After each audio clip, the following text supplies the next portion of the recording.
Tarique, it's really great to have you back in Canada here with me in Oakville at the Knowledge and Resolution Hub. By way of disclosure to those that will be listening, Tarique is the oldest of four siblings. With me, of course, being the youngest. Tarique, it's been a really interesting journey for us as a family. Tell me a little bit about the family history in terms of our travels. You know, from India into Uganda and of course the UK. Well, it's a pleasure to be here with the family as well, albeit it's a bit cold in Toronto. The story about families moving from India, then coming to Africa, is a story of both turmoil and success. Turmoil because they had to move during the partition from India to Pakistan, and effectively many hundreds of thousands of people moved across the border from India to Pakistan, and then the Sikhs moved from Pakistan to India. And of course that was leaving everything behind. And then deciding to come to Uganda. The reason Uganda, because Uganda was one of the British colonies, and they had started to kind of, invite people to come and work on infrastructure projects that were taking place in Uganda. But then, whilst in Uganda, my parents, and grandparents, and his brothers built up very successful construction business in two towns in Uganda. And of course, that is where we were all born. And we had quite a eventful time in Uganda itself. And what are some of your memories? You know, I certainly I think I was quite young when I left Uganda, coming into the UK, but it seemed to be a very beautiful place. And what do you remember in terms of some of those memories in terms of your school and lifestyle and that certainly prior to you leaving in 1971, and we'll come to that in a short while, and the expulsion of the Asians by Idi Amin a year later in 1972. What are your memories of Uganda and how you grew up and the family and the wider community? Well, we were brothers of four, and I was the eldest. So, of course, over the time, I didn't leave Uganda till I was 17. But my kind of recollections are of very happy times. Partly because, our families, there was a family unity in living together, growing up, going to schools, good schools, and of course, because of the weather, it was an equator, so you have the sun and the rainy season, so the time doesn't change. The time remains the same, and going to school up to about lunchtime, coming home, having a rest, then in the evening getting out there, and there were activities every day, either to meet friends or to play sport or to kind of do other things with wider members of the family. So when you put all that together in terms of, work, well, we didn't work because, our parents obviously looked after us, but, it gave us a life that was full of balance in the sense that we studied, we played sport, we enjoyed, and met people that, of course, built our own personal skills around that. So, it was nothing but joyful in many ways. And we did not really live a very tough life until, of course, I, came to UK in 1972. And that, when we think about, Canada, we have a tapestry, if I can term it that way, of multiculturalism. Tell me a little bit about Uganda in terms of the types of people and individuals who found themselves, in Uganda and found Uganda to be their home. Well, you had normal expats, which you have, who carry out professional jobs, such as teachers, lecturers, doctors, engineers, etc. And a lot of them came from Europe, came from, because Uganda was, and particularly from Britain, because Uganda was one of the Commonwealth countries. You know, it was part of United Kingdom at that time. You had the people like us who'd come from the South Asian subcontinents, and largely those people became quite successful because they basically set up businesses and realized that there was quite a significant commerce opportunity in various aspects. So that meant that they created employment for the local people. So, for example, our dad had a construction company, and he had a very significant workforce. So, I think in many ways, you know, they brought their entrepreneurial spirit and their entrepreneurial know-how to a country which then economically grew. Uganda itself is fantastically fertile. It had huge, you know, opportunities in terms of the natural resources it has, but it was a question of kind of structuring those into making sure that maximum benefits were. So I think in the initial time, not to say that there were not difficulties, because African countries, by their very nature, are highly segregated by tribes, and there was a lot of issues that were related to individual tribes, and that actually got played out in the politics of the country, and that was not pleasant at times. You mentioned that, you know, at 17 you left Uganda to come into the UK, and that was 1971, of course. And how did that happen? And you know, what circumstances sort of led to you coming into the UK? Well, I didn't have much control over that because it was linked to my parents' aspirations, particularly my father. Because generally, what happened in this scenario is that fathers wanted their sons either to become part of their own businesses, but even then, education was a priority. And other parents wanted their sons to be, you know, be in professions, and particularly the medical profession was a very much favored one. So when I finished my junior school studies, and I was in a British school, and then I finished my secondary study, there were two options. One is to continue to study in Uganda. The other one was to come to UK. And those families who could afford to send their kids. So I was given an option of coming coming to UK. And in particular, because for two reasons. One, that I could carry on my education, and I started to do my A-levels, and the objective was that then I would go on to do medicine. And then the aspiration was that once that had been completed, to always go back, and there were great opportunities there. The second aspect was that we already had relatives here who, of course, you know, parents are concerned about the welfare of their kids, and when you have, you know, clear family here or wider family here, then that gives confidence to the parents to send their children to Uganda. So that was it, really. Parents wanted me to be a doctor. I was happy to come here and do my studies, but of course that did not transpire. And in that vein, 1972, you come into the UK. You start your studies, you know, to you know, going to medicine as such, and then 1972, big shock.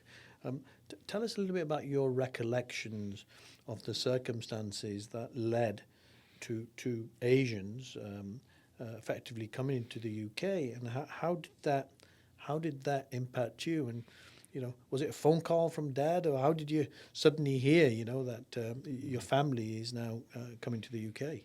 Well, my recollections are threefold. The first is that when I arrived here, I came here in early February, and on a British Caledonian flight to Gatwick in London. So when I arrived, it was cold, and I had never ever, you know, experienced that because I came from the tropical country. So that was quite amazing in the sense that it was freezing cold, and thought, oh my God, what have I done here? And then when I was, you know, I came to and stay with some relatives in Manchester. and then I enrolled in Stratford Technical College. My recollections at that time were that I would complete my studies, and my aspirations were, and I started to do my A-levels, and then suddenly there was some initial utterings that the president of Uganda, Idi Amin, who was a military guy, started to kind of make some very negative comments regarding Asians, in particular businessmen and property owners, and effectively started to almost say that, you know, they're not necessarily wanted here. Now, I never thought that he would give an order of mass expulsion, which is what he ultimately did. So my massive concern was, well, you know, how will the family, mother, father, and 3 of my brothers, how the hell will they get here? And eventually they did, but that was with very, very assertive and positive support by the British government to bring those refugees here and initially put them into camps. So I'm seeing 1972, and I'm seeing the arrival en masse of family, and I believe your grandparents were here too, right? How did that impact how did that impact date? I mean, I could have some recollections, but I certainly, you know, I've always wondered how did that impact your day-to-day life, in terms of suddenly, you know, as being the eldest of the family, and suddenly having not just your immediate family there, but also extended family. You know, how did you feel at that time of that responsibility around having all these individuals in your space?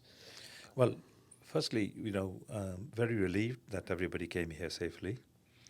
And secondly, that, you know, they had strong values, they had strong feelings around having come here.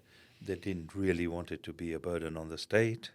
They were very happy that, you know, they'd got effectively, you know, interim accommodation in camps.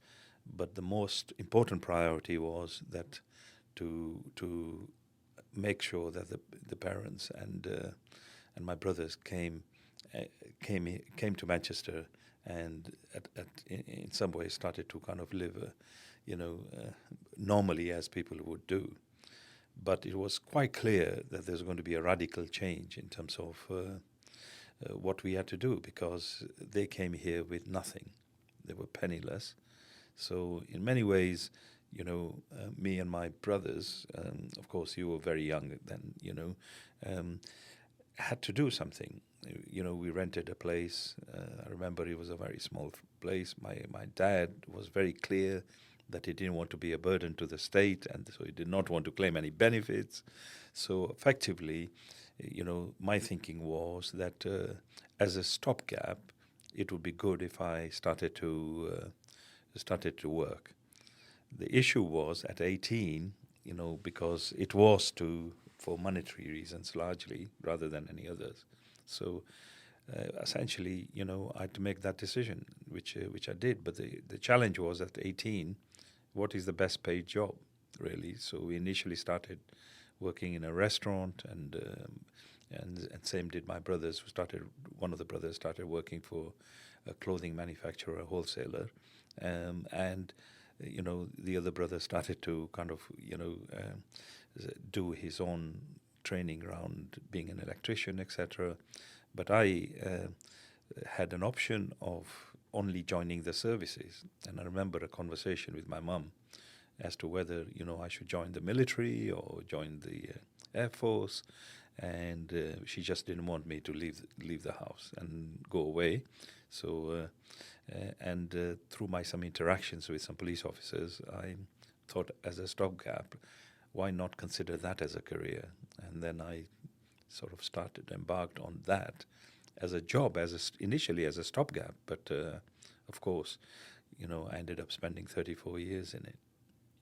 So tell me about the day when you know, told mum and dad that their son who had been sent to the UK to become essentially a doctor, and decided that he wanted to join the police service. How did you couch that, and how did they feel about this sort of step change that circumstances basically brought upon you?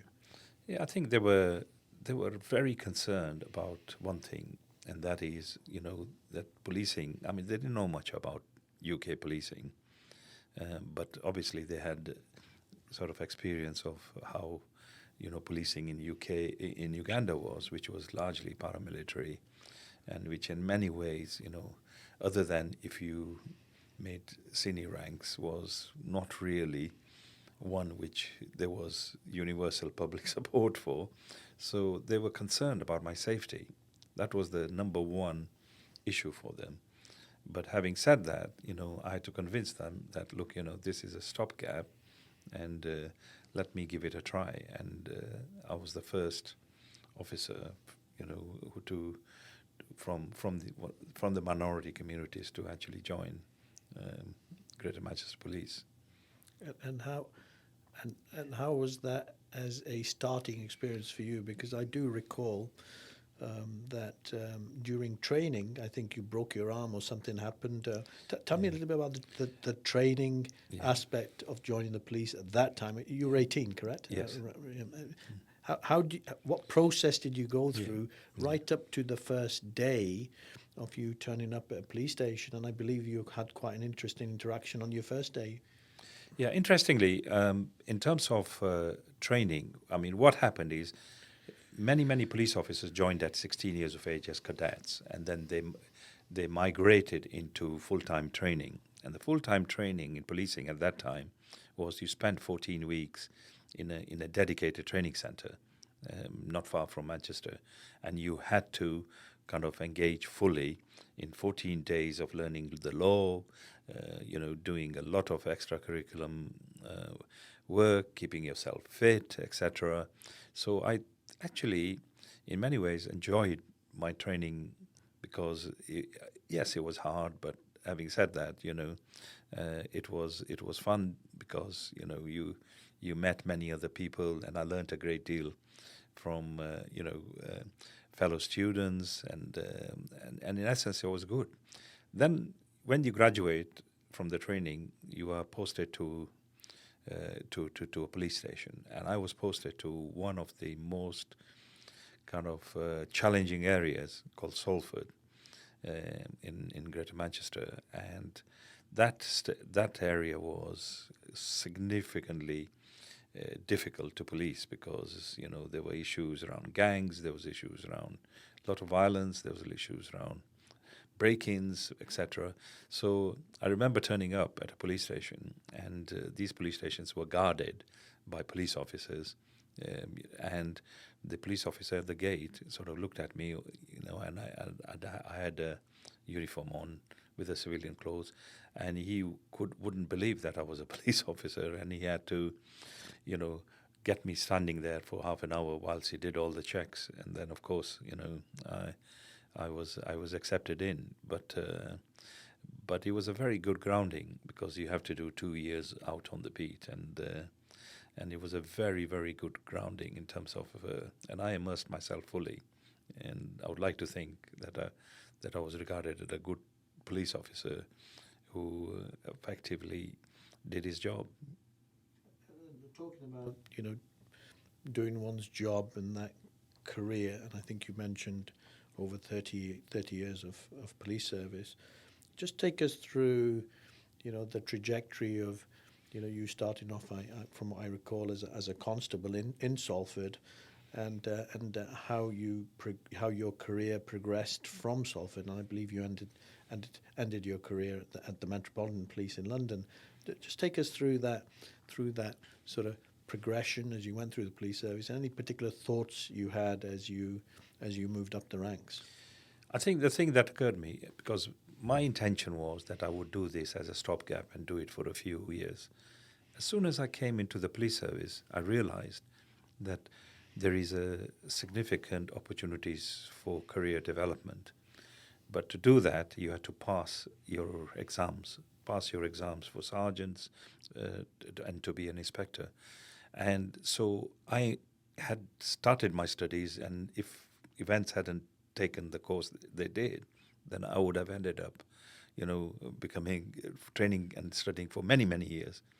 So one of the things was, apart from getting myself to be a good practical police officer, I started to continue to study. So I studied and I passed my sergeants and inspectors exams, both of them with 2.5 years service, which was, very rapid in terms of normally, officers want to spend a few years and then study.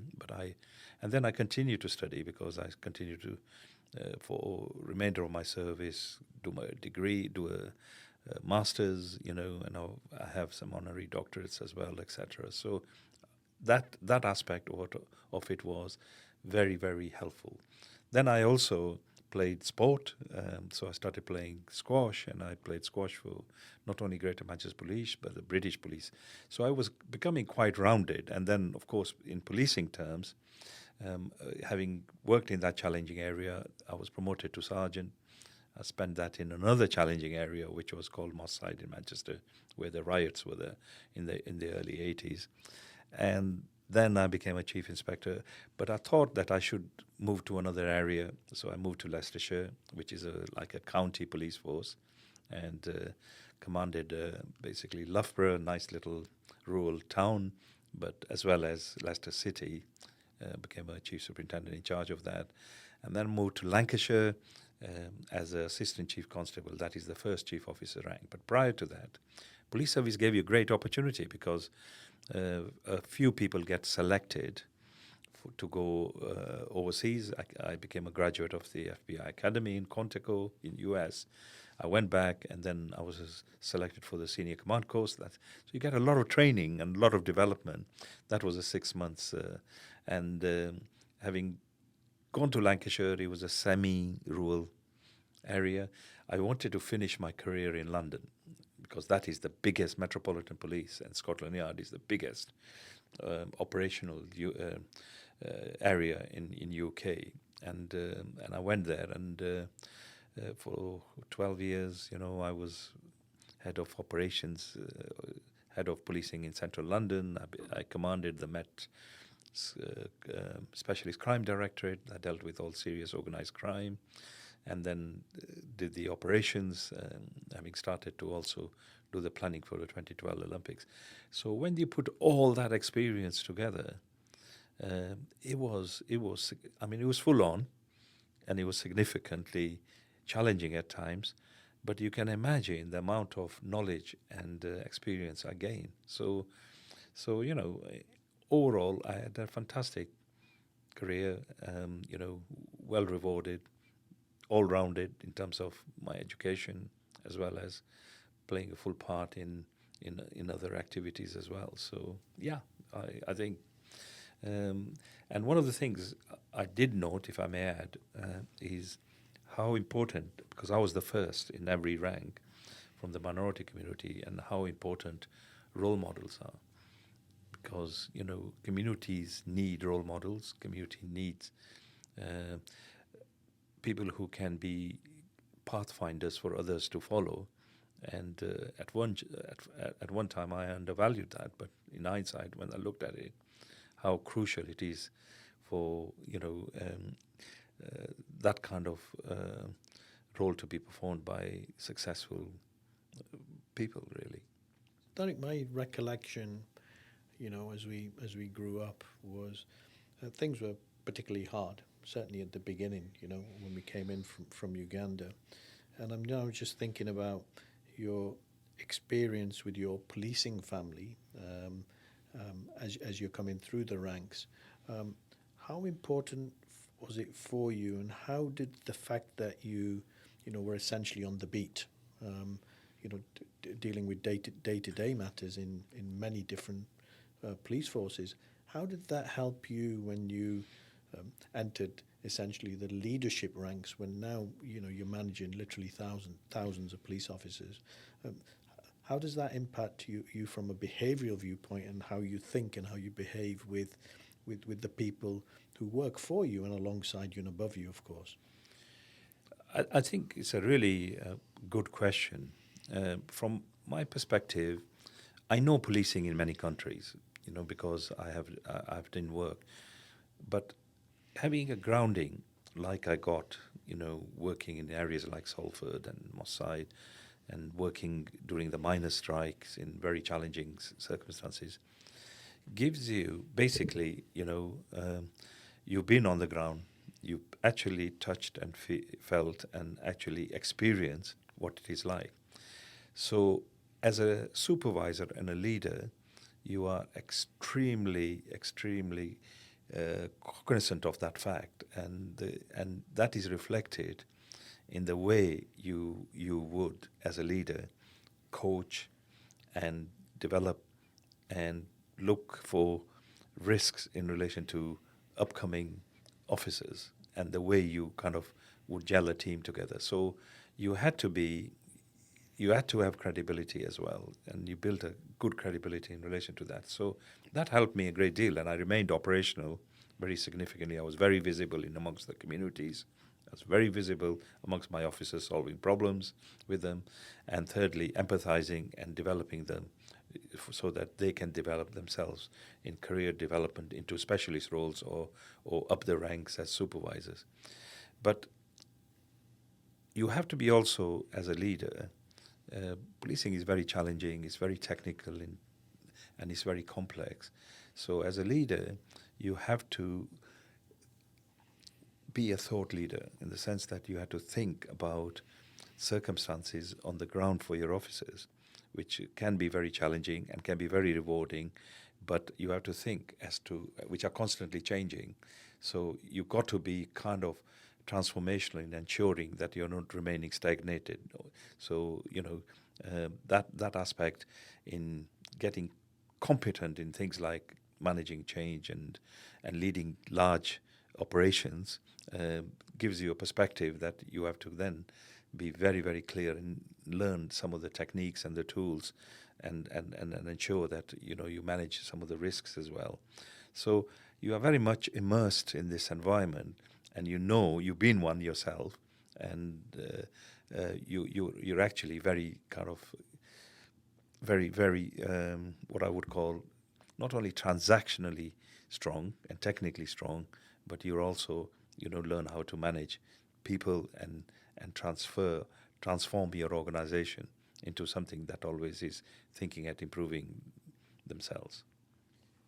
So I'm now thinking, over that 30 odd year career, you were recognised by Her Majesty the Queen twice with the Queen's Police Medal and the CBE, the Commander of British Empire. How did that make you feel? And I've always wondered, how did that help you, help others?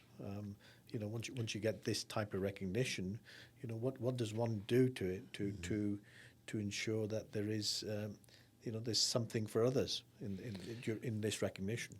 I think personally, I just did my job, and the Queen's Police Medal, which is the highest medal a police officer gets, what was really pleasing for me was that I was nominated by the members of the public, or the members of the community of Westminster, where I was the commander in charge of Central London. So that was, the fact that the community, because end of the day, my job was to, with my officers, to reduce crime and disorder in Central London and build community confidence by being very visible. So that was very rewarding. The Commander of British Empire was given to me because I set up the Metropolitan Police's Special Crime Directorate. So I had to set that up from zero. And, I had nearly 5,000 detectives, 1,000 forensic operatives, and 600 intelligence operatives. So that was for something in terms of, building something, and that was, also very rewarding. But what struck me was the pleasure it gave not only my members of my family, but the community. Then when I was given that reward, and that was reflected in the letters I got, and also from my former colleagues who I had worked with. So that makes it that extra special. So The police profession or service is very much a family, isn't it? And I know that once you finish service, I understand that that family very much keeps in touch. And tell me a little bit about that. So you're now well into your, you finished your service over 30 years. How do you keep busy? What do you do? I've always wondered what one does once they, conclude service and public service, particularly in relation to the police service and the army and so on. How do you keep busy? The first question in terms of, policing is a family, I agree with you. It's a very close-knit family. And during an experience that a police officer has, in many ways, they see all the good in society, they see bad in society, they deal with crises.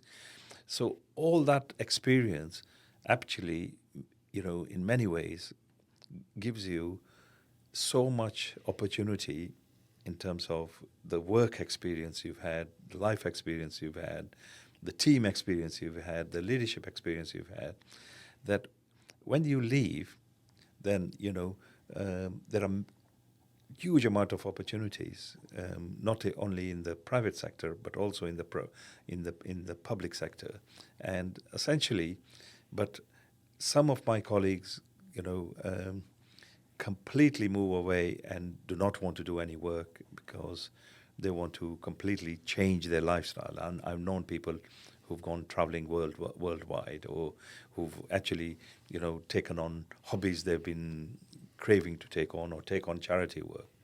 But in my case, the important thing was that I used that experience I had gained productively. So I was lucky enough to go on a lecture tour of India. I started to do some security consultancy, policing development projects in South Asia, Pakistan, and then I became a security advisor to the Ministry of Interior in Abu Dhabi. So that kind of, gave me chance in the developing world to actually pass over my knowledge and skills to others, and I felt very good about that. And now I run a small consultancy that carries out global investigations, corporate investigations, for mainly family offices. So, and I keep myself fit by still, training and then traveling. So, really, there is life after retirement, and I was particularly pleased last year when we have a FBI graduates network, and that network has to do 1 week's training, and you can go to different chapters in the world.